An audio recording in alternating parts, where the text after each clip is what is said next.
Winning at sports and at sports broadcasting means changing things up. Just like La Quinta Inns and Suites is changing up their look. A renovated lobby that's so contemporary it even makes Golic look cool. Yes, it does. And a totally updated fitness center that even has Wingo feeling like a workout. I'm ripped. Plus plenty of comfortable spaces to hang out. Yep, this La Quinta look definitely has a vibe of victory. So you can just relax, refresh, and get ready for your next big meeting. Prepare to win at business with La Quinta Inns and Suites. Book now at LQ.com. Golic and Wingo on the road here, presented by Progressive Insurance. All guests are going to join us on the Shell Pennzoil Performance Line. And, Dad, we have got a crowd out here that is ready to go despite a little bit chilly conditions. They're braving it because we got taco trucks. There you go. Absolutely right. The Golic and Wingo truck has made it down to Dallas. We got fans here. Appreciate you showing up. We have a taco truck. We have a donut truck. Are you kidding me? Life is good. Yeah, life is good when you can show up right up at the desk and there are 2 fully loaded breakfast burritos, a box full of donut munchkins. We got fans over here in Steeler jerseys. We got Cowboy jerseys, 49ers, Jets. We got Vikings, Cowboys. We got a couple of Ohio State fans, which I'm less than thrilled about. Ohio but, State fans can leave. We don't. No, but really appreciate everybody coming out. Again, the Golic and Wingo bus is out here for the draft. This is a night where we get a whole new batch of professional athletes and a whole new batch of millionaires, something neither of us were when we went through this draft process. Yeah, missed out on the whole overnight millionaire section of this, but now excited still for these guys in the back end, especially I know some of the guys that we've gotten to know throughout this process, and that everyone feels like they know at this point. And I guess that's what the draft process is. It's on the outside looking in, and that's why we'll enjoy Trying Trey more coming up. You get to hear so much about the stories of these athletes as they prepare for what's the most important weekend of their young lives so far. We're going to have Josh Allen on set here, potentially the number 1 pick in the draft at 9:30 Eastern time. Here right on set as he's a guy projected possibly to go number 1 to the Cleveland Browns. And so we'll chat with him. But along with that, I got to believe the process as well of you went through it with the pro days. I went through it with combines. And then leading up to the draft, you and I didn't go through it as much because we weren't picked apart. Well, we were picked apart some, but not like these top guys. First, you're tired of doing things that aren't football related. Oh yeah, getting ready for the draft when you're doing the broad jump, the long jump, the 40-yard dash for linemen who cares, especially O linemen. There's so many things that these players finally never have to do again. And then, man, does their life get picked apart. Their body gets picked apart like a piece of meat at the combine or at pro day or at these visits, and everything they did in the past comes to light. And in this day and age with Twitter, when once it's on there, it's on there. Man, they go back in time and they pick it apart and you get asked about it. And for a lot of these guys, that's finally going to end as well. It is receipt pulling season out here on Twitter, so guard yourselves, prospects who had social media in high school. We're live from 1010 Collin Event Center here in Arlington, getting you ready for that NFL draft. But man, the NBA, as it has for really the last couple of years, makes it difficult when we're supposed to talk about football because they keep giving us so much interesting. So why don't we dive into some of that? We'll have more draft nuggets for you guys later, but we'll begin with off the top. And we begin off the top. I mean, where else after last night? LeBron James, 44 points, 10 rebounds, and 8 assists, including 1 game-winning buzzer beater, to lead the Cavaliers to a 98-95 win over the Pacers and take a 3-2 lead in that series. So we're going to get into the controversy at the end of this game. His block, was it a goaltend? Was it not? Could it have been reviewed? We'll give you the rule on that. Even the play before that, did the ball go off of LeBron out of bounds when he was dribbling under the net? Bottom line is he hits a monster shot. He's the only player in the last 20 postseasons with a block shot and go-ahead field goal in the last 5 seconds of the game. Oh, by the way, he's the only one that did it in the last 10 seconds and the last 20 seconds as well. So he blocks it and then takes care of it at the other end as well. The stat that's amazing, it kind of goes back to game 1 a little bit of this year. I believe it was game 1 when he did everything in the paint. I mean, he was driving. Yes. He drove the lane 21 times in this game. He was 9 of 11 in the first half, especially attacking the rim when his average shot was 2 feet. He never shot outside of 3 feet. He only made one three-pointer. He missed his other three, made the one, but it was the most important one at the end of the game. Pacers have to feel like, man, they got really ripped off on that one, came back and tied this one up. There were a couple chances back and forth until we got to that last series of the out-of-bounds playoff, LeBron, and then the goaltend. Was it a goaltend? Was it a not goaltend before the game-winning shot? So a lot more to break down in this one. Yeah, and the most important LeBron James stat from last night that we'll get to, and it's a little uncharacteristic for him, but LeBron James, the author of our winning moment, Winning Moments, brought to you by La Quinta Inns and Suites. Book at LQ.com and win at business as we continue with... Yeah, there it goes. The Thunder stave off elimination last night, beating the Utah Jazz 107-99. Russell Westbrook, 45 points, 15 rebounds, and 7 assists to become the third player in NBA history with a 45, 15, and 5 line in a playoff game. Yeah, pretty impressive, actually, between him and Paul George. He had 45, did Westbrook. George, 34, combined for 79 points, the most ever by a Thunder Supersonics duo in a playoff game. The previous was 78, so they just beat it. That was back in 76 with Tom Burleson and Fred Brown.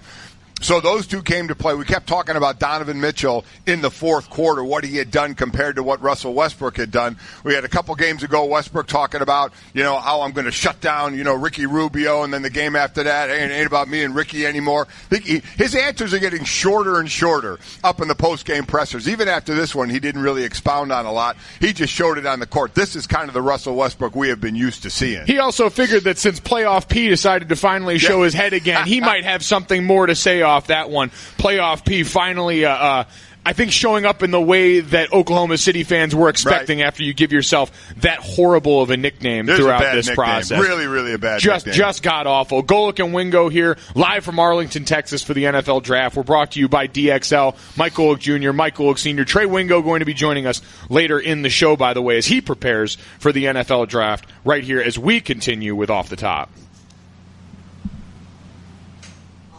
Yeah, then we do it. There we do it. The Rockets beat the Timberwolves 122-104 to advance to the second round for the second year in a row, behind 26 points from Clint Capella and 24 points from James Harden. I mean, just an amazing game in this one, in the fact that they outscored the Timberwolves 80-35 in the third quarters of game 4 and 5. And that's what it was here. Minnesota actually had a lead by 4 points at halftime, 59-55. Then it was a 30-15 game in the third quarter. And that's what Tom Thibodeau talked about in this series is we're playing them tough, but we're giving up that quarter or that half a quarter or those minutes that are costing us big time when there's a monster swing in this game. And that's exactly what happened again here. Chris Paul and James Harden, only 7 points in the first half. They started out slow. It was Clint Capella that had the game with 26 points and 15 rebounds, but the two guards picked it up in the second half. But that was the downfall of Minnesota in this, is they just gave up that quarter that was just too much for a team that can score like Houston. Well, and after that 50-point third quarter, you have to wonder if there is a degree of shell shock that comes into it with these guys, because we've talked about this on plenty of different occasions, but it's hard to sometimes get those ghosts out of your heads, and you go into halftime with a lead yet again, or have the game close yet again if you're Minnesota, thinking, all right, we know how this went the last time coming out. Are we going to be able to stop them from doing it again this time when they get going? And the answer was no yet again. So crumbling in one of those situations near the end of a half, end of a game that we know are all too important in the world of sports. All right, we continue moving along with some hockey here on...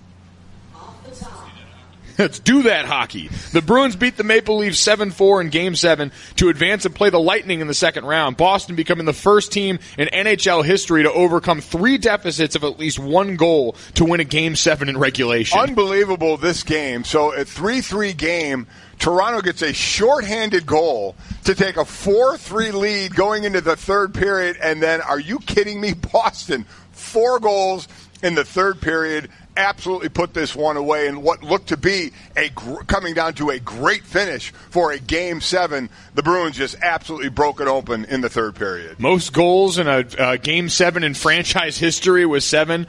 So plenty of action there last night as we do that hockey.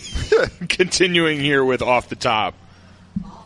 The first round of the NFL Draft, as we mentioned, begins tonight at 8 p.m. Eastern on ESPN. The Browns with the 1st and 4th overall picks, and the expectation is that Cleveland will draft a quarterback with one of those picks, maybe both, as we've heard. No.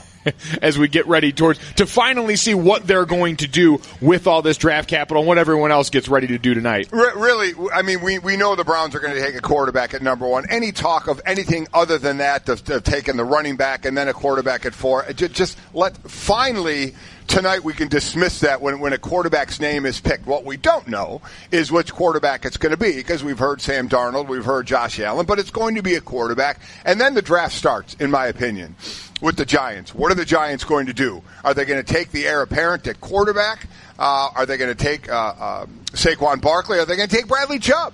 Will they take him and try and get back to the NASCAR rushing package that they had so much success with Chubb being such a big part of that? Which direction do they go, or do they trade down? I mean, to me, that's where it all starts. And we keep hearing the same names, and we'll hear them again over and over again of what order they're going to go in. But let's all remember there's over 250 players drafted in this draft, and there's more than the first round. We always see the stars that show up, like the Alvin Kamaras, like the Kareem Hunts, who were both third-round running backs last year, that end up being stars, that end up being diamonds in the rough. And that's where, back at least my era, that's where Jimmy Johnson made his bones for the Cowboys. He was a stud at finding those studs in the 3rd, the 4th, the 5th, the 6th round, finding guys that would come in and have incredible careers. That's where you get that core of your team. And when you can get that core of your team and all of a sudden have them be Pro Bowl players, that's how you build championship teams. And he was so good at that. And that's the key. We all know these names we're going to see in the first round, but it's after that. It's the names you don't know as much that you're going to turn to Mel Kiper to explain who they are. And you're going to go, oh, that's who that is. And then all of a sudden, he's in the next 3 Pro Bowls. Yeah, exactly. Outperforming draft position is always going to be the secret sauce. And there's a great article that I'm sure we'll get to at some point from Bill Barnwell talking about the advantages of drafting quarterbacks in the first round for that reason. But it is. You get plenty of starters as you get into those 3rd and 4th rounds still. But we've gotten spoiled as NFL fans. We've gotten spoiled by how many trades have become a part of the NFL offseason, all the different things that go on during free agency that make all of these transaction-based portions of our offseason exciting. So everyone going in tonight hoping for trades galore, hoping for a run on quarterbacks, and see if we can get us more and more of what we've looked for. Ooh. There we go. Spark it up. Here we go. It's Golic and Wingo here on ESPN Radio and ESPN News. That was off the top. Golic and Wingo on the road is presented by Progressive Insurance. Here's our guest list for today. Ryan Hollins going to join us at 7:30, help break down all the NBA action from last night. Matt Hasselback joining us at 8. Charles Oakley at 8:30. Adam Schefter at 9. Justin Tuck, another proud Irishman, up here at 9:10. And Josh Allen, the prospective first overall pick, going to join us at 9:30 a.m. Eastern here this morning. But before we get to them, before we do get to all the draft stuff, we have to figure out what exactly happened down the stretch with Cleveland and Indiana last night. Because as exciting as the ending was, and selfishly for us, as exciting as it was to see that ending and to get a game-winning shot and get a true buzzer beater, if you're an Indiana Pacers fan waking up this morning, you are furious, and likely furious for multiple reasons. Yeah, there's no doubt about you are. Obviously, you're going to look at the end of the game. I looked at the last 2 possessions, or before we got to the game-winning shot, when LeBron drove the lane and was under the basket and the ball went out of bounds. Could you tell who that ball went off of? It was just an immediate call by the referees that it went off of LeBron. LeBron didn't seem to argue too much about it and turned and went the other way, so I don't think many people thought about it, but I saw questions back and forth on that. The refs could have, by rule, stopped the game and checked that, correct? So they could have if they felt like they needed to. They didn't feel like they needed to. They felt like they made the right call. It seemed like the right call, but you maybe would have thought in a situation as close as this, maybe they would have checked it to be sure. There are some that just say, I'm glad they didn't check it. Just let the refs make the call and let's just let the game continue. Yep, no, a lot of dispute over the proper time to use replay in all sports and trying not to slow the game down. But as far as areas you can review and then areas that you can't, and that comes up more towards one of the biggest plays in the game when we look at the goaltending or a potential goaltending call at the end of the game. And if you listen to Victor Oladipo after the game, he would tell you that most certainly we were looking at goaltending. I guess it's a tough play at the time for him, but it was a goaltend. I mean, it's hard to even speak on it. It just sucks. honestly. It really sucks. Off night for Victor Oladipo in this process, too. Him going forward to the end of the game, he's been the hero in the story of this whole series for Indiana and for the Pacers side. But down the stretch in that, you see plays like this called all the time. With goaltending in the NBA, though, if you're wondering, like we were this morning sitting around, can you review this? It's only reviewed if it's called a goaltending on the court, much like a touchdown on the field being called in football. Right. So first about Oladipo, you mentioned he did have a tough game, just 12 points, 2 of 15 from the field, 1 of 7 from three-point land. So he was struggling there with Sabonis that led the way with 22 points off the bench here. But that's exactly right. Had they called that goaltending, then it could have gone to review. But since it wasn't, play is going to continue. They're not going to stop. And now that play led to a timeout, but still it was a change of possession on the go. So that is not reviewable. And that is underlined in the rules. They really want you to know that if it's not called, they're not going to review that. So you almost, if you were a Pacer fan, wish it was, feel it should have been called. And but if it had been called by the officials, they could have at least gone to the replay and confirmed that, and would have been goaltending, would have put them up 2 points before that last possession. But it was not called goaltending, so tie ball game, and then we get to the game winner, the only 3 made by LeBron James. So it's tough, We sit there as athletes on the field talking about, okay, well, unless it's the absolute last play of the game, there's still a little bit more time. LeBron hadn't made a 3. You know what? If he doesn't make that 3, you're going to overtime. There are other points in the game. I'm sure Oladipo, as he goes, okay, that I felt that was a goaltending, but he'll look back on this game and he'll say 2 for 15. As is in the offseason, when you start to replay that season, you say, I could have done better in this game, and if I played better in this game, maybe we wouldn't have been in that position. Even though they fought back in this one when the Cavaliers took a nice lead in the third quarter, fought back to tie this one and take it to the end. While it looks like one play, and that's going to be the focus, and I get it, I think what I'm trying to explain, as athletes, you realize there's more to before the game, and very little, obviously, after that play happened that contributed to this loss. Yeah, but in that moment for Victor Oladipo, I'm sure he's thinking, if that goes in and gets counted, is LeBron James attempting a three-pointer? Is he looking at that and saying, we need 2, trying to get to the basket where you can make it potentially more difficult for him, where there's less air around the shot? All these things that, at the time, you're absolutely justified in thinking and feeling. The rest of those things only come with space removed from this, and now for them, they've got to reset and just try and get back in this series. They're down 3-2, potential elimination game coming up for them, and Victor Oladipo and that group have to rebound. But from the agony of defeat to the thrill of victory, LeBron James after the game recounting another game-winning shot in his storied history. I definitely thought it was a goaltend. Of course I didn't think it was a goaltend, man. I'm trying to make plays like that all the time, and trust what I've always worked on, and being as a kid, you always have those 3-2-1 moments. When you're a kid, and being able to have one of those moments, and that's what it kind of felt like. It just felt like I was a kid all over again, just playing basketball in my house, and makeshift hoops, and my socks as a basketball, and making the noise. So that's what it felt like. I'll say it again.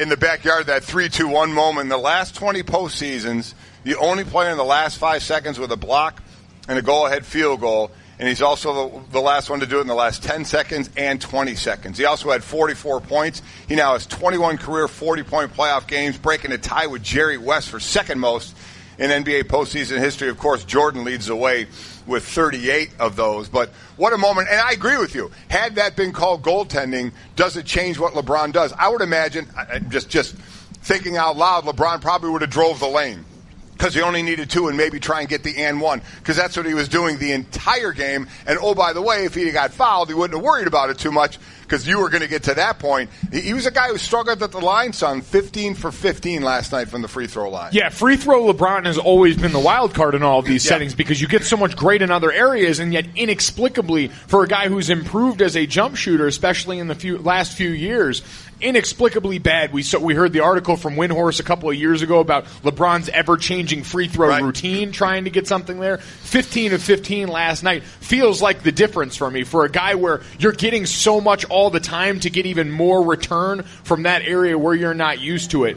That's special out of LeBron. Now, I wonder if the haters, as they continue to find something to look at with LeBron, will look at the celebration for last night. You saw him jump up on the table after the shot, owning the moment, and I could hear the eye roll of people saying, you're going to do this for a game-winning shot in round one in a series that you shouldn't have been tied up with to begin with. But the joy of that moment, you saw it from his teammates. I think there's some sense of relief there as now they get an advantage back in a series that they have been challenged more than expected. And I think they are a little nervous about it, and the fact that they had a lead in this game, and there's the Pacers coming back, and they're having as much trouble as they are in round one. I think they would have been a little better than they are when they got to the playoffs, because they have been used to flipping the switch a little bit. They did change up teams, obviously, at the trade deadline. I thought they felt they were going to be a little farther along, and they're not. I do think there was a little bit of, trepidation on their part. There had been, and listen, at this point, if you're the rest of the guys on that team, you better be good and thankful for what LeBron James has done, dragging everyone kicking and screaming along in this process. We'll get back to that and plenty more coming up here this morning, live in Dallas. But coming up next, the Thunder stave off elimination. We had a playoff P sighting, plus it's draft day, and one prospect's past has resurfaced because, well, it's 2018, and that's what we do. Hey everyone, Mike Golic here. Support for the Golic Wingo podcast comes from our friends at Rocket Mortgage by Quicken Loans. Chances are you're confident when it comes to your work, your hobbies, your life. Rocket Mortgage gives you that same level of confidence when it comes to buying a home or refinancing your existing home loan. Rocket Mortgage is simple, allowing you to fully understand all the details and be confident you're getting the right mortgage for you. To get started, go to rocketmortgage.com/Mikes. Equal housing lender, licensed in all 50 states, NMLS, consumeraccess.org number 3030. Decking, railing, lighting, furniture, fencing, framing. At Trex, we make the most in outdoor living because you deserve to get more from your life outdoors. So why not start bringing your ideas to life now with the brand that's engineering what's next? To learn more about all of the outdoor solutions Trex has to offer, or to find a local retailer or a certified Trex Pro deck builder near you, visit Trex.com. That's Trex.com.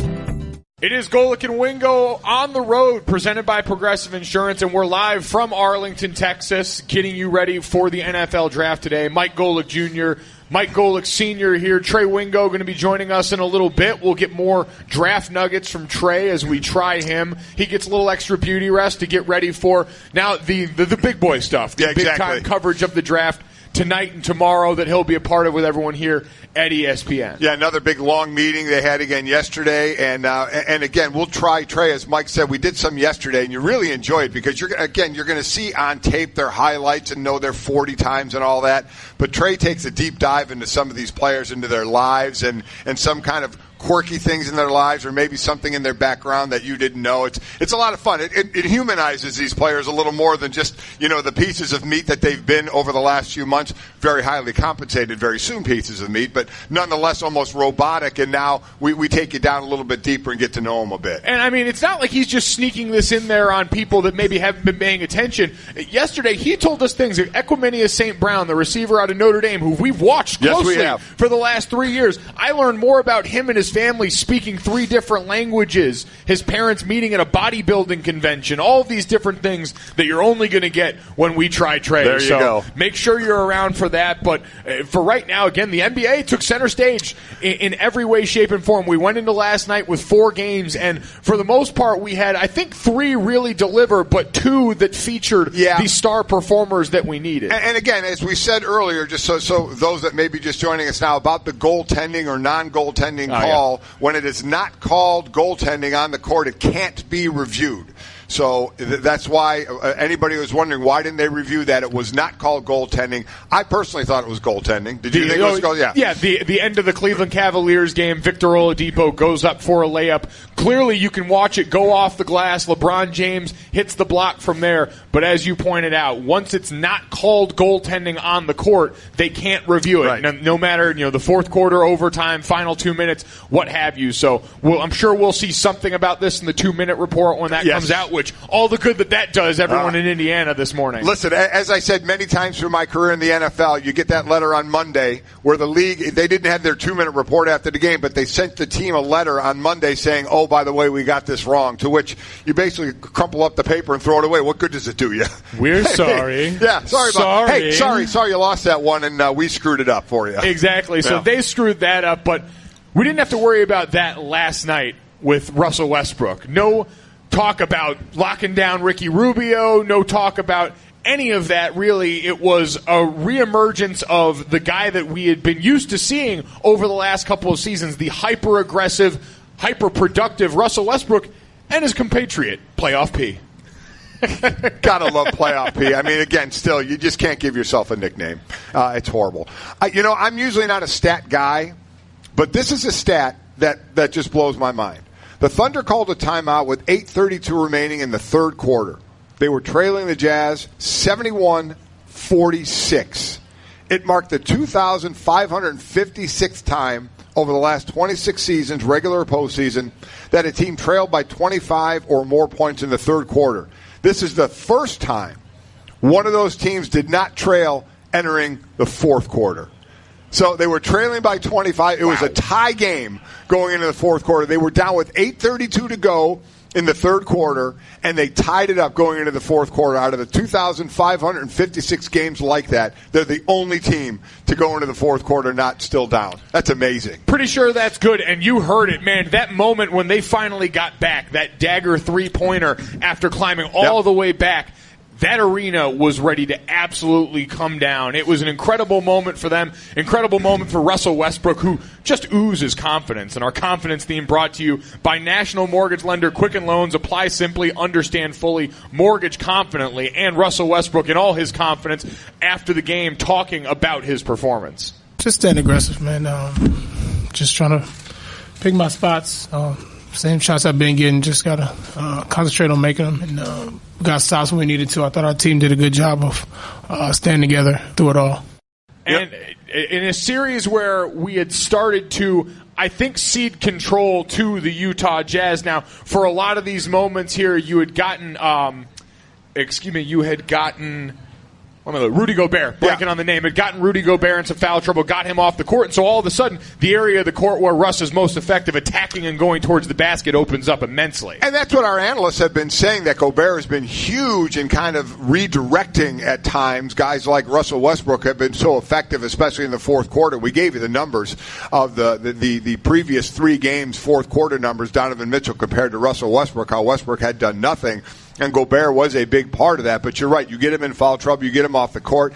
Russell Westbrook was driving the lane. He was shooting threes. He was 5-9 from three-point line. It was the aggressive Russell Westbrook that we're used to seeing. And the focused Russell Westbrook, because that was the issue, I think, was you felt like he was distracted the other night. There was a preoccupation with Ricky Rubio, trying to stop one particular player instead of leading his team, because we can talk about, too, the great night from Paul George. We joke about playoff P, but he goes out there and goes for 34 points last night in a game where that's certainly a factor, but I think it's all derived from the confidence that Russell Westbrook gives this team when he gets out there on the court now. So as we spin it forward, it becomes interesting, because this was a series where we were getting more and more confident in Donovan Mitchell and this Utah Jazz team, and now they go back home down 3-2.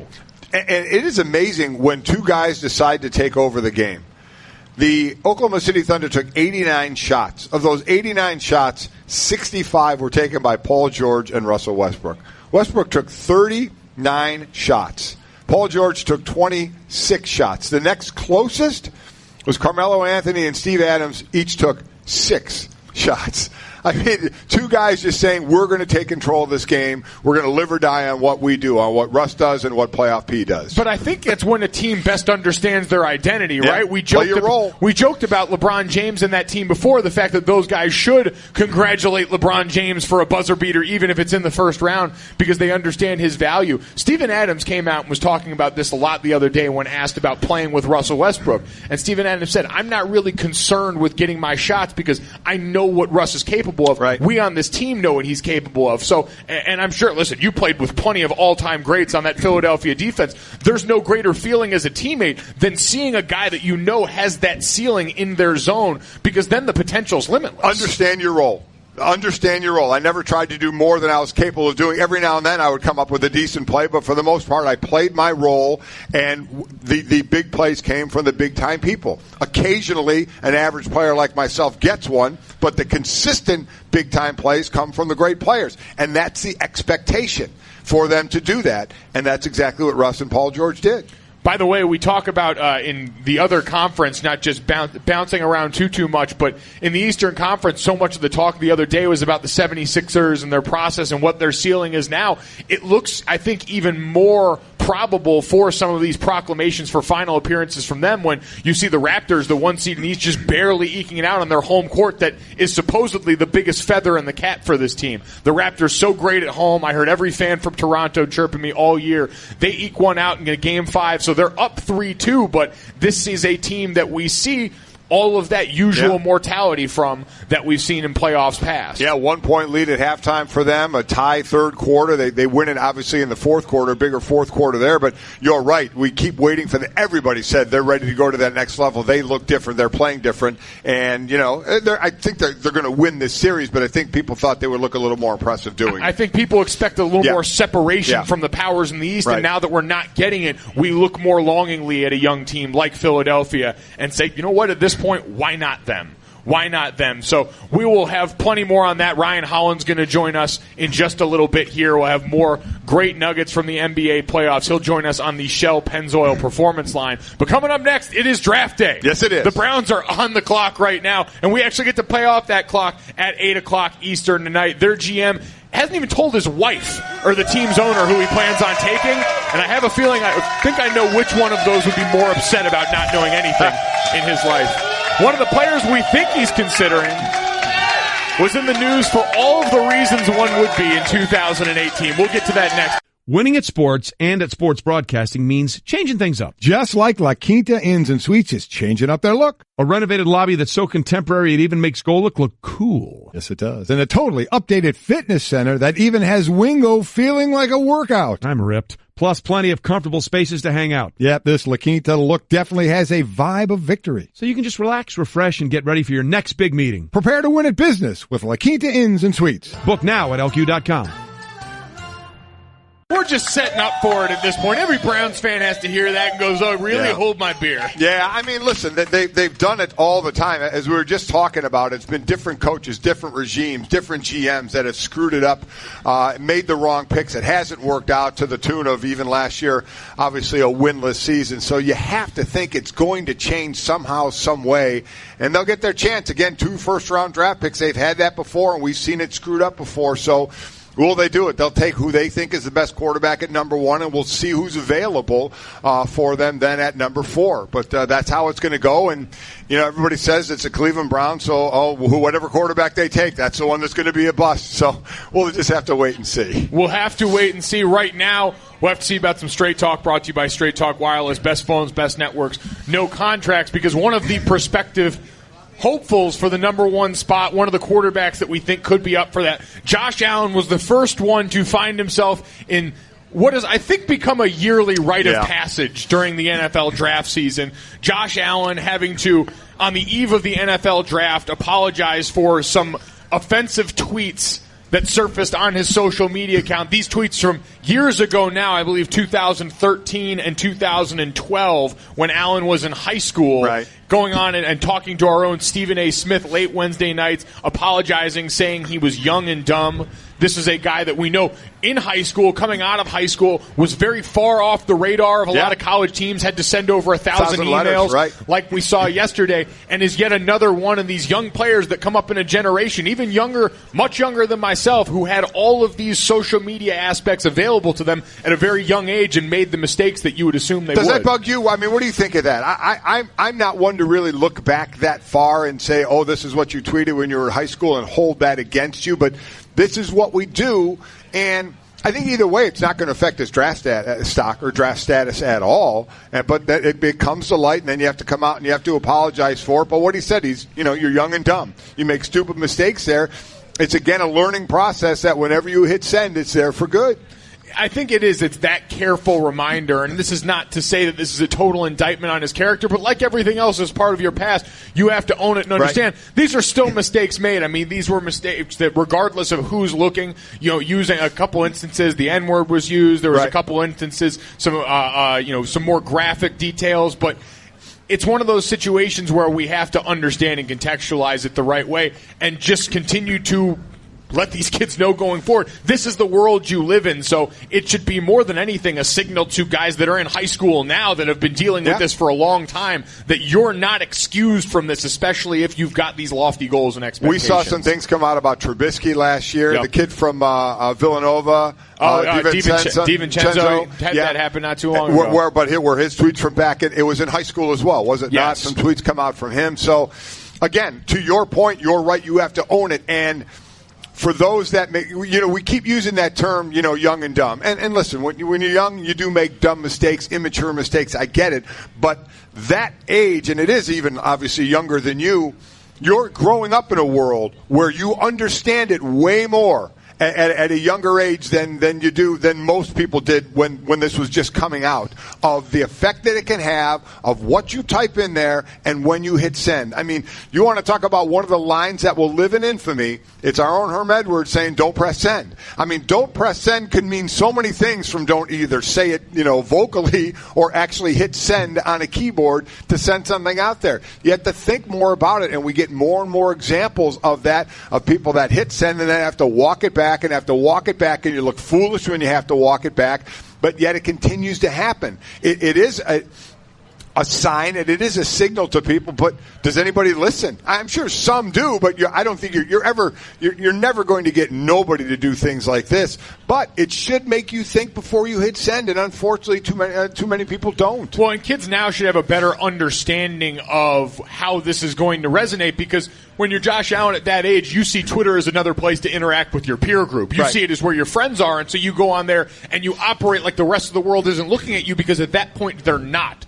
But there is that realization now that no matter where you go, and we see tweets go viral all the time from sources that aren't famous people, from sources that aren't celebrities. You don't got to be Kanye West to light Twitter up anymore, even though that did happen yesterday. He is lighting Twitter up. The thing I will say about this, though, is if it was really something that people were concerned about, people that anyone throughout the draft was concerned about, or that really nationally was something that we had a major problem with and needed to address, it would have been addressed a long time ago. This is a cheap attempt to undermine what is going to be a big night for a lot of these kids. Yeah, well, this is what happens. This is digging. Once you're in that spotlight, now everybody says, let's go dig. Let's dig in the past and let's find something. And they dig the night of the draft to make sure that there is some ugliness that's going to preempt what should be a happy night for everyone involved. If this was a meaningful thing, if this is something people were really concerned about, we'd have pulled the receipts on this a long time ago, because there's no difference between now and a few months ago when Josh Allen was still at the front of draft. It's going to be something he's going to be embarrassed about. It's going to be something he's going to have to talk about. Again, he's going to join us on set here, and it will have to be at least some of the topic to talk about, because he is already, he owns, I mean, it's him. He hit send. He has to own it, even though it was years ago to own it.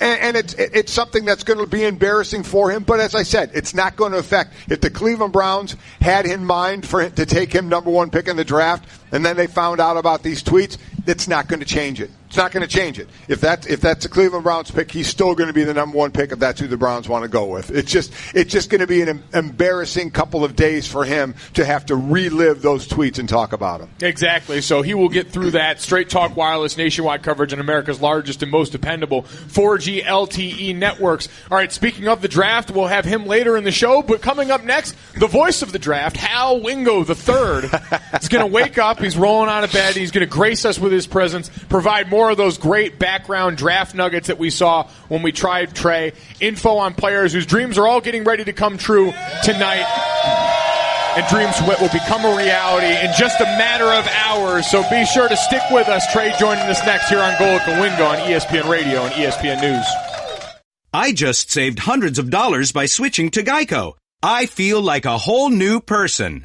Disclaimer, you will not become a whole new person. This is impossible. You might be able to join a gym or diet program, buy a new wardrobe, get hair implants, but your DNA and physical form will remain the same. Geico waives any and all liability if you attempt to become a new person, except a cyborg. If you choose to become a half-human, half-cybernetic organism with lasers for eyes, the Geico legal team would be cool with that, because, quote, laser eyes are pretty sweet. Pew, pew, pew, end quote. Geico. 15 minutes could save you 15% or more. Winning at sports and at sports broadcasting means changing things up. Just like La Quinta Inns and Suites is changing up their look. A renovated lobby that's so contemporary it even makes Golic look cool. Yes, it does. And a totally updated fitness center that even has Wingo feeling like a workout. I'm ripped. Plus plenty of comfortable spaces to hang out. Yep, this La Quinta look definitely has a vibe of victory. So you can just relax, refresh, and get ready for your next big meeting. Prepare to win at business with La Quinta Inns and Suites. Book now at LQ.com.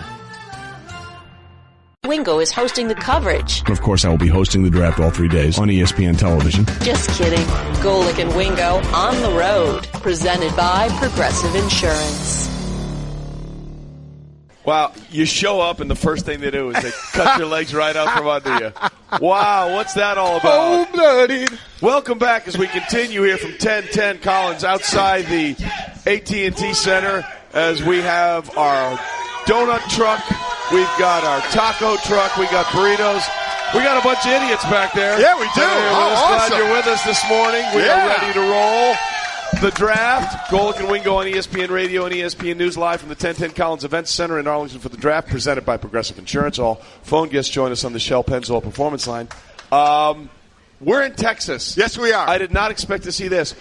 Yeah, it's a little chilly. We're in the 40s here, but we're outside the Golic and Wingo bus, so we're happy about that. Well, that's even worse. I mean, it's cold outside. You wake up and you look to your right, and our ugly mugs are staring down at us. That makes it worse. As I said, the trip down here that's been parked, I'm very happy with. There has no graffiti on it. Yeah, quite honestly, honestly, it might be an improvement on a couple of these ones if they had just maybe a little bit up top, little hair for me over there.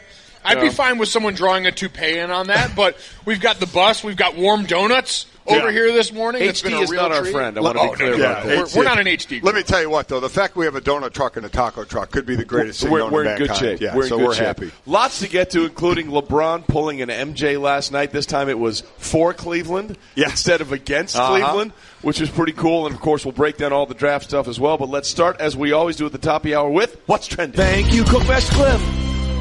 Cookmaster Cliff getting stuff done.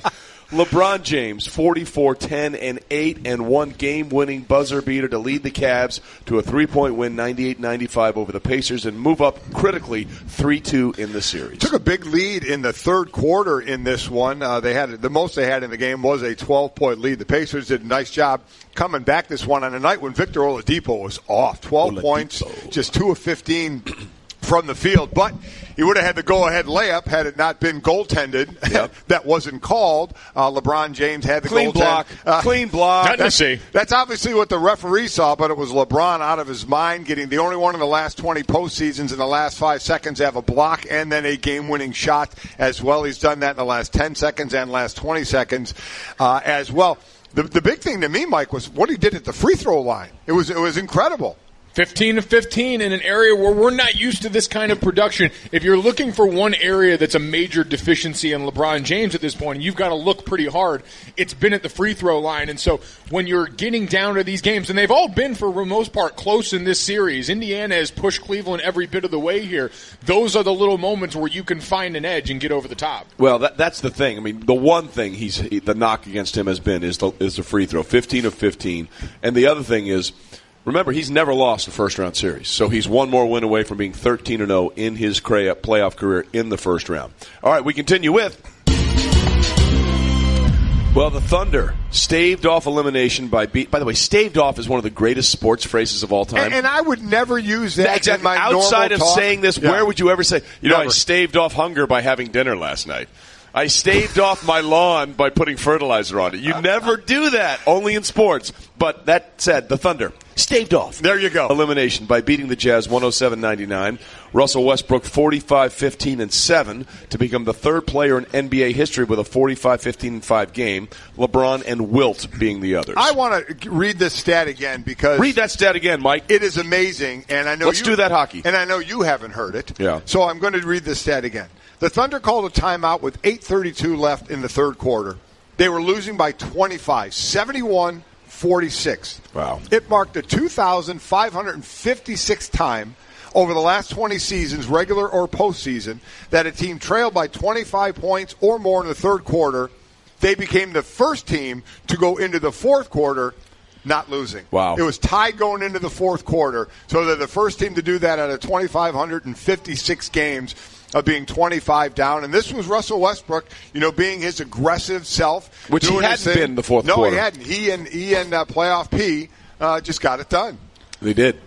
I'm sending, if I am, at this point, the Utah Jazz, I'm sending Ricky Rubio posters. I'm sending Ricky Rubio memorabilia, whatever we've got to do to Russ to get him back off, because Utah had to feel like they were in control of this series finally, but you get Rudy Gobert off the court for extended minutes last night. It allows Russ to attack the middle of the paint, and he just got back to focusing on his game, which the trickle-down effect for that allows players like Paul George, allows the rest of this team to go out there and perform. Okay, can I ask a question? I do a lot of the the whole BPI stuff and that would be basketball power index. nerds and the Elias. You're really quite love, mean to the nerds. And the second spectrum players tracking.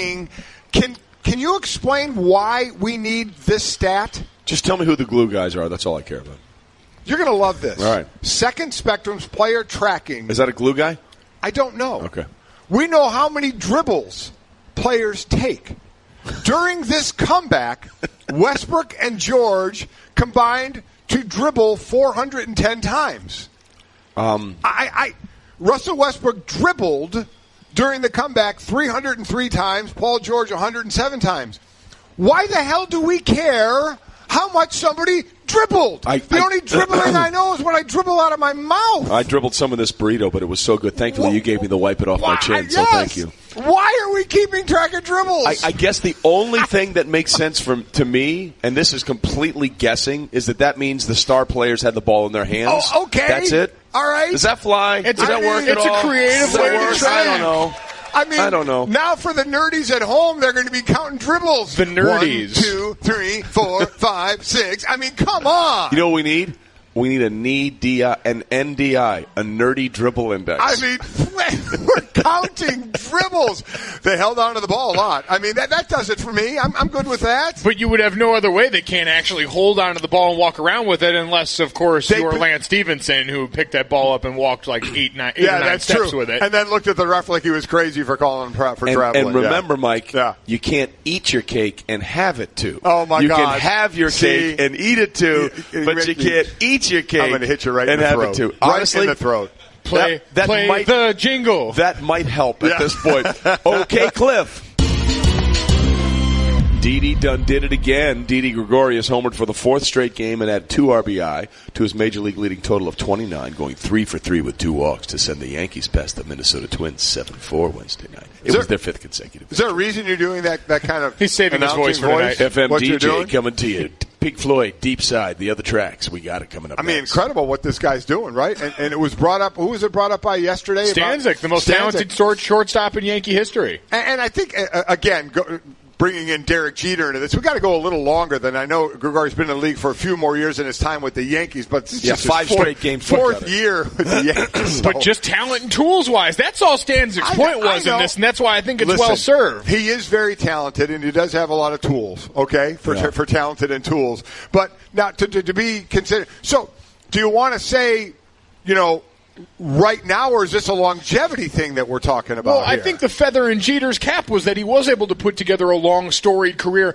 despite not having the physical gifts of someone like Didi Gregorius. I think it still serves to show Derek had other gifts. Derek had gifts that he gave out the morning after. Derek had other gifts that he shared with many. Exactly. Yes, he did. Exactly. Far and wide. His starting baseball diamond will live in infamy forever. This is not a slight on Derek Jeter's legacy, merely a reminder that he did all that whilst not being talent-wise maybe at the top of the heap the way a guy like Didi might be closer to, and he's translating that talent into real production. Yeah, it certainly is. 29 RBIs, tied for third most by a Yankee before the end of April. Leads baseball right now and knocking the ball out of the yard as well. So it's very, very, very impressive. Here we go. Point for Didi right here. 9 home runs in April, matching Derek Jeter's career high, and he's the first shortstop in Yankee history to hit a home run in 4 straight. Eat your heart out, Derek. Well, in that case, let's just take number 2 down from Monuments Park. That's it. Let's just take. That's any month in Derek Jeter's career. Let's just take Jeter's monument and number down at Monument Park. I think it's over. Let's just get him out of there. It's a joke. Let's make the transition. Listen, the job he's doing in Miami, they might do that anyway for him. By the way, wow, there you go. No, they would build him another one because they got him Stanton. That is true. They might take it down in the mole. They might take it down in Miami at some point. But no, they may build a second one for him in New York. By the way, Stanzik wanted me to know Guillermo was with him on this. See if Billy's with us. He's bringing a little cross-pollination radio show support with him. So. Well, if Guillermo's with us, with him, then it's got to be correct, he's wrong. right? He's wrong. Yeah. There you go. Whatever. And Junior, we've run out the clock, ladies and gentlemen. Love you, that is what's trending. So we continue to trend here as we are getting set. It is draft day. It is finally here. Oh, wait. We have a pick. We have a pick. I got to go. Get your eyes going, yeah. I am very excited. There's been so. First of all, let me just address this because I know you guys did it earlier. Yeah, we're going to get to some Try Trey. Trey dives deep into some of the players, not the 40 time or their tape on the field. We have others that do that. Trey gives you some great info on these players. But the story is now with this coming out about Josh Allen, some of the tweets back in 2012 and 13 when he was in high school. Yeah. So this is very reminiscent of what we learned about Dante DiVincenzo at Villanova after he was a star in the national championship game. I have two distinct thoughts about this. Number one, I have no thoughts or no care of any thoughts about what anybody thinks when they're in high school. I want to be 100% clear about that. I don't care. It doesn't matter to me at all. And secondly, if you're that guy that goes and digs, this guy is about to be this great dude, let's go back and see if we can find something that he did stupid when he was 16, you're a gigantic loser. Okay? You're a gigantic loser. I'm not excusing anything he said, and he's apologized for it. Because you have to own it. You do. But there's a reason you don't you can't vote till you're 18. There's a reason you're supposed to not have a drink till you're 21. There's a reason you can't drive a car until you're 16. Because you're not a fully formed, functioning adult yet. And the idea that you can go back and pick off things of these kids and legally, by the letter of the law, that's what they are. They're kids, and you're going to find something just to rain on their parade because you're that miserable? Get out of here. I have no patience for it whatsoever. I think one of the questions is because you're with me, right? It's a joke. It's a joke. Because teams dive so deep, we're always amazed at how much they go into a player's history that they don't seem to do this. The teams don't seem, because this didn't come or from... maybe they don't care. Oh, no, I guess that's my point. That's where I'm going. We talk about these teams and go, oh, my God, they're going over the top with how much they're looking into it. But we don't see them doing, unless they're doing it, and we don't know about it. I can't imagine they're diving into players' past. You even do this in normal job interviews. That's why people always say your employer is going to check your Facebook page. Your employer is going to check your social media accounts to see the kinds of things that you've posted. And in some instances, it will be held against you in those places. But I understand Trey's point, and this is what I made earlier, is the fact that if this really mattered, if this was really something that was going to be a sticking point for a lot of people, it would have come out a lot earlier. The timing of this is what indicates the lack of sincerity on the part of the people that are bringing this to light. This is Laramie Tunsil gas mask bong. Yeah. That's exactly what this coming is. Out on draft night. Just doing this to ruin this kid's night. Look, I'm not excusing anything he said. I don't think anybody's excusing anything he tweeted. But I also think that when he was, remember, just so you know, for background, okay, this was a kid who didn't get one single FBS offer. Right. I don't think he ever thought, when I'm 22, something that happened when I was 12, when I was 16 or 15 or 17 or whatever, when nobody in the world knew who the hell I was, that this will be the thing that will come back and haunt me on perhaps my biggest day. And even with that, it's like you said, not to excuse the things that were said, because you can still say a bunch of boneheaded things, and just because you didn't think anyone was going to see them isn't an excuse to say those things. But at the same time, when you're 15, 16 years old, you're not dealing with a lot of fully formed worldviews yet. Your brain isn't fully formed yet. In fact, there are surveys out there that saying most people, and this would suck for everybody, but because I loved driving when I was 16, that you really shouldn't drive till you're 18 or 19 because your thought process is not fully developed yet. Yeah, I mean, and listen, I agree with what you guys are saying, but there's still part of the other side as well. These young men and women, even when they're that age, are growing up in this world. Yeah. They're growing up in this world. They're the first generation. To know that it stays with you. Yeah. So even if your brain isn't fully functioning or whatever, you're still 15, 16 years old. I know you do some stupid things. You got to learn that there are some things you should know. You know, and even though I don't want to go too far over and say you're 15 and 16, so anything you do, just a dumb kid. You have to have some responsibility. All right, let me ask you a question. You absolutely do. Junior, no question about that, and he's owning that. Let me ask you a question. How old were you when you had your first Facebook page or MySpace or InstaChat or whatever? First Facebook page was probably junior year of high school. I mean, we were late to the draw. I didn't get Twitter until my junior year of college, so these were all things that I came to much later in life. Because I can recall my son, he had a Facebook page when he was 12 or 13, and one of I think I've told this story before. One of his friends was being picked on by a bully, and so he talked to this kid on Facebook. He said, "You better leave my friend alone, or I'm so and so big. I'll take care of you." Yeah. And it came from a really good place, but I told him, "Hey, you need to take that down because if I'm the parent of that other kid, I'm going to go, hey, this kid is cyberbullying my kid." And I said to him, I understand where it came from, but you need to understand. So everybody that lives from now on going forward is going to have to deal with this. Yeah, they are. Our kids, thankfully, Mike, just got through it before it had really become what it is now. I completely agree. I completely agree. And as I said, this is not going to affect his draft status at all. As I said, it's going to be a couple of embarrassing days to have to relive it. But I'm also saying, this should be a bit of a learning experience. These young men and women know this better than anybody now. The only thing I will say against Josh Allen here is what I just said earlier, that we saw this with Dante DiVincenzo. Yeah. He probably at that point should have said, yeah, let me go back. Now, they might have already found it by then. We're just waiting for today to do it. Right. But, if that case, when you saw something like that happen, you need to say to yourself, let me do a quick expunging of the record, for lack of a better term. Definitely. Anyway, that's all that. You want to do some Try Trey? Yeah. All right. Try Trey brought to you by ZipRecruiter, the smartest way to hire. And quite frankly, that's what the draft is. People are trying to be the smartest way to hire. Ooh, corporate ad segue. Nicely done. All right. Fire him off, big boy. Here we go. Which draftee crushed 10 lobsters at his conference's media day? This is my hero, by the way. That would be UCF's Aaron Evans. Offensive lineman. National champion. Yeah, exactly. Well, ask them, they are. Absolutely. And the other thing about him, he once bought some tattoo ink on Amazon and a needle and gave himself 2 tattoos. No, he did not. Yes, he did. He just started poking at his skin and said he made a little astronaut, and then he added a little laser gun. He's added, obviously, more professionals. But his point was, I'm a football player. I need to take the pain. So he inflicted the own pain, putting his own first 2 tattoos on his leg. Tattoo, and the first one he did was an astronaut? An astronaut. Aim high, baby. Championship. Wow. Reach for the stars. Yeah, you know Come what? on. Giving yourself a tattoo is one thing. That sounds like a recipe to give yourself hepatitis. Also true. Also true. Wow. So there you go. That's Aaron Evans of UCF. Championship. All right, here we go.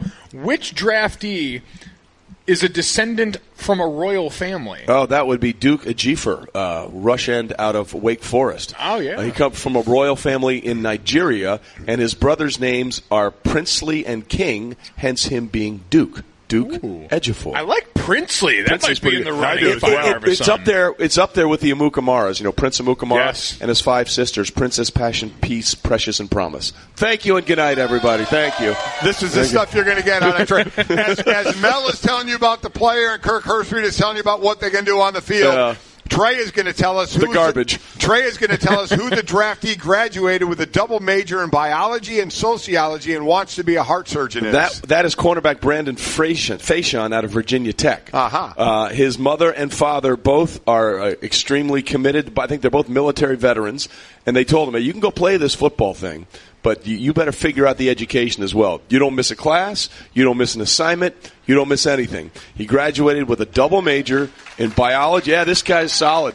Biology and sociology, and wants to be a heart surgeon after he's wrecking hearts on the football field. Wow. Don't say that too loud because his draft stock might not go down. Doesn't take football seriously. Wait a minute. He has an outside interest? I mean, my How God. dare you think? How dare you think? Exactly. So hopefully we can stand up and appreciate someone who's been able to accomplish all of that, have those goals, all whilst going and working towards being an NFL player. You're exactly right. At some point, the obvious seems like it should be just that obvious. All right, I like this one. Which potential first-rounder didn't win a game in college last year? Oh, that would be really good. That's Will Hernandez, the offensive lineman from UTEP. Wow. Yeah, he might be the first UTEP player to go in the first round since I think 1968. And they did not win a game. They went 0-12. So out of one of the worst seasons in UTEP history, they might get one of the biggest pubs for the program ever. Will Hernandez going in the first round. Yeah, he's a heck of a player, too. Heck of a player. Going to be one of the more famous UTEP alums, right up there with the starting tight end back from there, McGruber. McGruber? The starting tight end from the University of Texas El Paso. It was one of the worst skits on Saturday Night Live. Which became a fantastic movie, by the way. A fantastically awful movie. By the way, if you're looking at Will Hernandez and you want to know what it would look like for offensive line play if they really do hold steady with that rule in the NFL that no head use is allowed ducking into the blocks, watch Will Hernandez. The key to it is basically be the biggest, strongest, most athletic lineman in the draft, and then you'll be capable of doing it. There's a couple of other guys there that do, All right, I love this one. I'm really curious as to who it is. Which draftee raised turkeys and perfected Nordic fest dancing? Oh, that would be the tackling machine out of Iowa, Josie Jewell. Of course it is. Josie Jewell. His family raises turkeys, and turkeys, of course, are very difficult because they're not, what's the word I'm looking for, intelligent. Like when it rains, they'll open up their mouths to drink, and they'll drown. Yeah. They'll just, I'm dead. I drowned. Well done. So, and Josie's line is, these are not smart animals. The only people dumber than turkeys are the people that raise them.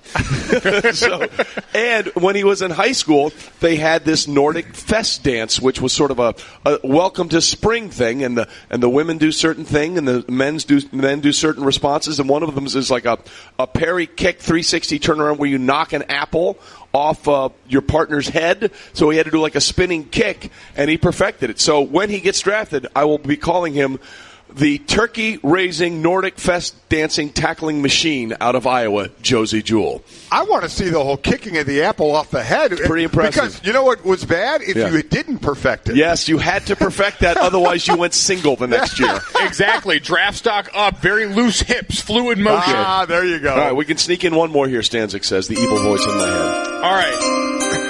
This one, let's make everyone's stomach feel nice and good right now. Which draftee drinks liver shakes? Oh, yeah, liver shakes. He's a huge health nut. He got into it from a former boxing champion. I can't remember what class, maybe welterweight. Ed is right here in Texas. Texas A&M's Christian Kirk. Christian Kirk. And he tried to sell it as it's not that bad, saying, well, it's not just liver. I mean, we get some kale in there and some. No, you're drinking a liver shake. That's disgusting. Oh, he's a health nut. By the way, Christian Kirk may go in the first round as well. Yeah. And for a guy, you know how many different quarterbacks he played with at Texas A&M? 6. He played with 6 different quarterbacks, and what got him through? Hashtag liver shake. I tell you what, liver shakes, there must be some healing property. I covered their bowl game against Wake Forest down in Charlotte, the Belk Bowl. The ankle injury that it looked like he suffered in that game, that he just jogged off and came back in with, the respect for that kid's toughness, who knew, all tied back to liver shakes. Yep. Hashtag liver shakes. It just makes me want to run over to the donut truck right now. Hey, you guys want to get some liver shakes over there? No, the answer is no. The answer is always no. What's wrong with you? Horrible. What's wrong with you? Horrible. Give them some donuts and actual shakes, and then we'll applaud Christian Kirk and his liver shakes. All right, here's what we got. Coming up, LeBron James did it all for the Cavs last night, but did he get away with goaltending? Hashtag no. Hey everyone, Mike Golic here. Support for the Golic Wingo podcast comes from our friends at Rocket Mortgage by Quicken Loans. Chances are you're confident when it comes to your work, your hobbies, your life. Rocket Mortgage gives you that same level of confidence when it comes to buying a home or refinancing your existing home loan. Rocket Mortgage is simple, allowing you to fully understand all the details and be confident you're getting the right mortgage for you. To get started, go to rocketmortgage.com/Mikes. Equal housing lender, licensed in all 50 states, NMLS, consumeraccess.org number 3030. Every deck is made for standing on, but there's only one that's always had a way of standing out. So if you're looking to bring more style, comfort, and creativity to your life outdoors, call on the brand that's known for making the most in outdoor living. From decking, railing, and lighting to furniture, fencing, and framing, at Trex, we're engineering what's next in outdoor living. To learn more about all of the outdoor solutions Trex has to offer, call 1-800-289-TREX or visit Trex.com. That's TREX.com. We roll on. Golic and Wingo on the road, presented by Progressive Insurance, live from Arlington, Texas. for the NFL draft, which is here today. We'll have plenty of NFL talk coming up. Adam Schefter will join us a little bit later. What is it? Hasselbeck? Who else is joining us? Matt Hasselbeck is joining us as well. A Hasselbeck. Hasselbeck. I mean, look, honestly, we'll poll the audience. Could you guys tell the two Hasselbecks apart? They're the same person. So we introduce them as A Hasselbeck. There you go. You guys wouldn't know the difference. We had one on yesterday. We'll have the other one on today. We might have Father Don on a little bit later. You never know. Equal opportunity Hasselbeck. We are pro Hasselbeck all the way. And we will have Josh Allen on at 9:30 Eastern on set here with us, and to talk about obviously maybe one of the greatest moments of his life, but unfortunately, I'll have to talk about the tweets that came up a few years ago and deal with that, as he has been doing. Yeah, I'm sure he'll deal with it openly and honestly. I will not be here at that point, but we'll wish you guys doing that and see what happens going forward. I can't wait to make him throw something on set. Yeah, just see how hard he can throw random stuff. Have it throw it at that face right there. See if you can put a football through your forehead. That would really, really, that would make me feel better. And I know we're going to talk basketball right now. Before we bring Ryan Hollins on, are you joking around, or you do not think it was goaltending last night by LeBron James? It wasn't goaltending. It was absolutely goaltending. It wasn't goaltending. You know who would know? Ryan Hollins. Yeah, he would. He blocked a lot of shots yesterday. Our analyst from the NBA joins us back in the studio giving us the Straight Talk, brought to you by Straight Talk Wireless. Best phones, best networks, no contracts. All right, Ryan, yes or no? Goaltending or no goaltending? Doesn't matter. You win by one or you win by three. Come on. You win by one or three. Guys, come on. Seriously. But look, this is for Captain Grumpy over here. Oh, I'm not Captain Grumpy. Listen, there are mistakes made in every sport all the time. Listen, it happens. You just have to overcome whatever. It was a mistake. Ryan, I mean, technically, it was a goaltend, was it not? In real time, that's an impossible call to make from the referees. If you look back at it, tie goes to the runner. I mean, come on, guys. I mean, how do you try to take away from a moment? What's killing me right now is the LeBron haters in the world. You literally just watch history. The guy made a shot better than Michael Jordan because Michael hit it from the elbow, as Ty Lue said, and LeBron hit it from three with the game on the line. And like I said, you win by one or you win by three. There's no way that you can take away from the moment that you just watched. The defensive possession was textbook. You stay home on the shooters, you crowd Oladipo to his left hand, and you go get it on the glass like you're Ryan Hollins, LeBron. Golly, that's special. Ryan, let me insert myself into the conversation. Ryan, everything you said is absolutely right about LeBron and the haters and this and that. But it's a very simple question I'm asking, Ryan. Was it goaltending or was it not goaltending? If I get down to the skinny, which you're going to pin me down to, if that's what you want, I'm going to call it goaltending. Okay, there we go. That's all you wanted, okay? No, Ryan, here's why I'm with you, and it really wasn't. Look at the reaction of the Pacers. Did any of the Pacers go, oh, arms up, goaltending? They were like, it doesn't take away the fact that it was goaltending. And again, my point is they didn't even think it was goaltending. But it doesn't matter because it couldn't be replayed because it wasn't called, so it doesn't matter. If you're Oladipo, you're screaming for that if you thought it was goaltending. But it doesn't matter. It doesn't matter if he's screaming for it. This goes back, Ryan, this goes back to why the NFL changed the catch rule. Because they were tired of having things, great moments, back and forth in replay, dissected in not real time. Why are we focused on that moment? Why is America focused on that moment, guys? Come on. I mean, the guy hit a Michael Jordan-like shot. The other moment to happen. That's why. Ryan, you know why it is. Because there are a lot of LeBron haters out there saying he's going to get the ball. But I agree with you because now he makes the three-pointer to win the game. So let's talk about the game in full. Cleveland makes a nice run in the third quarter to get the lead. But I have to believe, LeBron has never lost a first-round matchup. That this team thought maybe they could flip the switch in the playoffs, but found out they really couldn't. And this is a really competitive series with a little bit of trepidation on their part. And here come the Pacers again coming back on them in the fourth quarter. No, you're right. That game was supposed to be won by 20 points at home. I'm sorry. You got the home crowd behind you. LeBron's playing great. Your role players are chiming in. It's the defense that's hurting right now. And I don't want to say it's a simple fix, but if you're Coach Ty Lue, you've got to find ways to insert Tristan Thompson back into the lineup. There are moments, if you watch on film, there's a guy driving to the bucket, and Kevin Love is thinking about grabbing his rebounds rather than sliding over and taking a charge or blocking a shot. That's not his natural instinct. He's played with Tristan Thompson or another center on the floor his entire career. So now when you have him as your last line of defense, it really kills your defense. And it's honestly not fair to Kevin. And in the playoffs, you can't afford to give up wide open layups. So I'm not sure how it happens, but you got to get Tristan Thompson in that lineup. He's got to be ready to play, and you just hope that his mind is set on basketball right now. And Ryan, I think the point you made there is well served, is Cleveland hasn't been able to take advantage of that home court during this series and really go out and get the job done.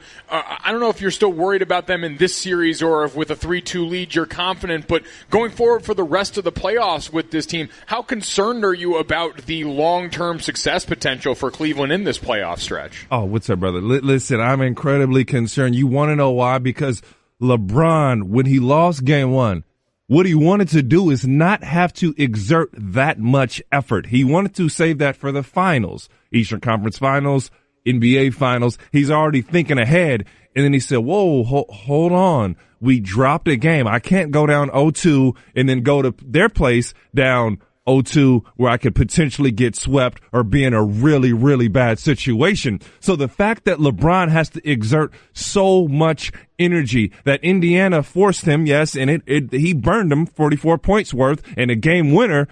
He got to the hole. He had numerous dunks. He got to the foul line. You don't want to see, if you're Cleveland, LeBron get his body beat up, play in and play out, but that's what it took. So last night, I wish this was a blowout. That's what it should have been. So I still have him coming out the East, but I do not like the energy that it was exerted. You are seeing positive signs though. Love had a good game. He brought it. Jordan Clarkson finally got off the side of the court and got in the middle where he can operate and see the rim and knock down some of those mid-range jumpers and what you would call as snaking off the pick and roll. He had a lot of success in L.A. In that. And as a big guy in the offense, you're going to set the screen and hold it a little longer for Clarkson rather than rolling to the rim because he wants to go one-on-one. You want to give him an opportunity to take the advantage out of the most of what he has. So the cast has to continue to grow. Those are positive signs, but you don't. I agree, brother. You don't want to see LeBron have to do so much moving forward. I still got him come out the East, though. NBA analyst Ryan Hollins with us. So to sum up, Ryan, basically this game proved who LeBron is and who the Cavs are. Boy, if there were any questions about greatness, and that's what's driving me crazy. If you're a LeBron hater, this is just disgusting. Like, what do you say bad about this, right? You're just a salty swordfish. There's no way you look at that performance and say anything bad. Mike Golic is a secret LeBron hater. I never knew that before now. I never knew that before now. It's fantastic. Ryan, quickly on one of the other games, what was the difference in the fourth quarter this time around for Russell Westbrook, who has been outplayed in the fourth quarter by Donovan Mitchell in the three previous games? What was the difference in the one last night? This is another scary thing because if you're Billy Donovan, you want to put Russ in positions to be successful. And he's such a great player. He can do a little bit of everything. But you've been taken away from who he is. And in that third and fourth quarter, he just said, you know what? I'm going to let the hair down. I'm going to be Russ. And he was absolutely lights out. The only thing is, you don't want to see those individual performances. You don't want to bank on those. If this is football, you don't want to have to throw up a Hail Mary and hope your guy catches a pass over two defenders, which he can do. And that's what Russ had to do. That's what Paul George had to do. You want to see him firing like a unit, man. And this team has the talent to get it done. They've just got to find a way to work together. Carmelo, I wish he was somewhere in this equation. But nonetheless, man, if anything, anybody has anything to say or disrespectful to say about Russ, you got to take your hats off to the performance and the heart that man just showed last night. It was honestly unparalleled, man. I mean, this is a great time for the NBA. Great time in sports. We got the draft. The NBA playoffs are going on. Guys, golly. Right. You got me Hyped fired up. Yeah. Ryan Hollins, official Golic and Wingo hype man. All right, Ryan, thank you, buddy. We appreciate it. Thanks, Ryan. Ryan Hollins, like a triple shot of espresso right there. He got going, didn't he? Plus, he's 6'11". Yeah, he is. So that's also an interesting. The only one that's coming to our studio back in Bristol who has to duck. It is truly terrifying. He has got to spend an absolute fortune on suits, and they do look You're not great. kidding. And by the way, I love that he was like, "No, it's not." Then you got to. Yeah, it probably. I mean, listen, I completely understand what he's saying, but you got to get an answer. You know what I mean? By the way, we are presented by Progressive Insurance, and our phone guest will join us on the Shell Pennzoil Performance Line. And speaking of those guests, we've got A. Hasselbeck. We'll let you figure it out. Charles Oakley, Adam Schefter, and Josh Allen still on the way. Here's a little insider travel secret. There are tons of empty hotel rooms out there just waiting to be booked. That's why there's Hotel Tonight. Hotel Tonight partners with awesome hotels to help them fill their unsold rooms, which means you get incredible deals.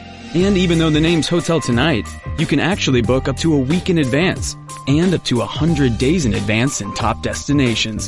So download the Hotel Tonight app to start scoring better deals at better hotels now. If your hand isn't in the dirt, this isn't the show for you. Got all the great bloodline, home run type hitting, running back, shutdown corner.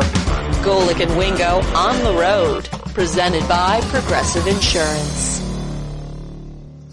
Golic and Wingo, presented by Progressive Insurance. Cars, homes, boats, motorcycles, RVs, and more at Progressive.com. All right, we continue on Golic and Wingo with our very faithful people here with us in Arlington, Texas. Braving the cold. Braving the cold and the weather. They're here with us. We appreciate that. We're at 1010 Collins. Glad you're with us here. We're presented by Progressive Insurance. All phone guests join us on the Shell Pennzoil Performance Line. Talking a lot about what LeBron did last night and maybe what he didn't do that they didn't call. Yeah. Separate issue. But researcher Brett, who obviously wants to be on air more than any of us really want to be on air, and he can't do it today because of some complications, #feel Brett's pain. Yeah. But he put up with some great stats here. Remember, it was Michael Jordan over Craig Elo in the playoffs all those years ago in Cleveland, right? Dooming Cleveland. Let's just run through the scenarios. LeBron and Jordan forever entwined. Time and place. Jordan was Game 5, first round, best of 5 in Cleveland. LeBron last night, Game 5, first round, albeit in the best of 7, although when you're tied at 2, Game 5, I think the winner in that series goes on to win about 90% of the time, so it's pretty much the series winner. Last 10 seconds heroic. Jordan hit a go-ahead jumper with 6 seconds left. LeBron blocked, #maybe goaltend. Victor Oladipo's go-ahead layup with 3 seconds left. Buzzer beater. Hey, there's your NDI, your nerd dribble index. Yeah. Jordan, 2 dribbles, fading to his left. LeBron, 2 dribbles, fading to his left. Jordan, 44, 9, and 6. LeBron, 44, 10, and 8. And, Junior, this is why I always say to you, remember history. Because those that don't remember history are destined to repeat it. Well, so LeBron doesn't remember history then? No, LeBron remembered his history, and then he took it back from Cleveland. He took the pain that Jordan inflicted on Cleveland and brought it back to Cleveland. But those who don't know their history are destined to repeat it. And LeBron James repeated history in a big way. Or technically, he reversed history. Because I know what you're doing here, and I got you. Because what he did was he reversed history because he remembered. Yeah, is this Rick Ankiel disease? No, it's Steve Blast disease. I don't know what's going on with the two of you. How did I because I was trying to pin Ryan Hollins to give an answer. Why do people think I'm a LeBron hater? Because you are. Matthew tweets, "It's okay, Golic, if you're a LeBron." I think LeBron's unreal. They're in no way, shape, or form am I a LeBron hater. I'm not going to tell you how I know this, but right now, Mike Golic Sr. is wearing underwear that says #I hate LeBron. Well, I mean, because somebody gave him to Trey Wingo's wearing underwear that just says #. Yeah. or previously worn. There's no way, shape, or form I'm a LeBron hater. Yeah, no, that's an established fact. I was just trying to pin Ryan down to have to give an answer on what he thought it was. I'm shocked we had to work that hard to get Ryan Hollins to give an answer on that. Ryan Hollins, the artist of the hot take, one of the guys whose cup runneth over with that. Yeah. And it's not a thing that I think takes away from the moment. Oh, no. It's just we acknowledge it and move on. It's because we want to get to LeBron James jumping up on a table celebrating a first-round buzzer beater. Yeah, I still think you hate LeBron. Mistakes happen all the time in games. This was, I think, one. But one thing I will say, because we get the effort and the value of replay, which the refs couldn't replay this in real time. it is certainly tougher to tell if it's goaltending or not. All right, we'll figure that all out as we're live from 1010 Collins Event Center in Arlington for the NFL Draft. Coming up, we'll be joined by a guest who is either 24th on the NFL's all-time passing yards list or also the brother of the guy who's on 24th on the all-time NFL passing yards list. We'll let you decide because it's the game we play when we're joined by A. Hasselbeck, and we'll be joined by A. Hasselbeck coming up. As we continue, it's Draft Day! Everyone in the neighborhood knew about Bobby. Bobby, the basketball boy, they called him. Bobby wanted to go pro someday, so he was always out in the driveway shooting hoops. But one day, his mom came out and told him, "Hey, your wife wants you to take out the trash?" His mom was visiting. And Bobby was a grown man. He had kind of missed his window. Plus, no one had ever seen him actually make a basket. But on the other hand, Bobby had heard how Geico could save him money on car insurance, so he switched and saved. So it was all good.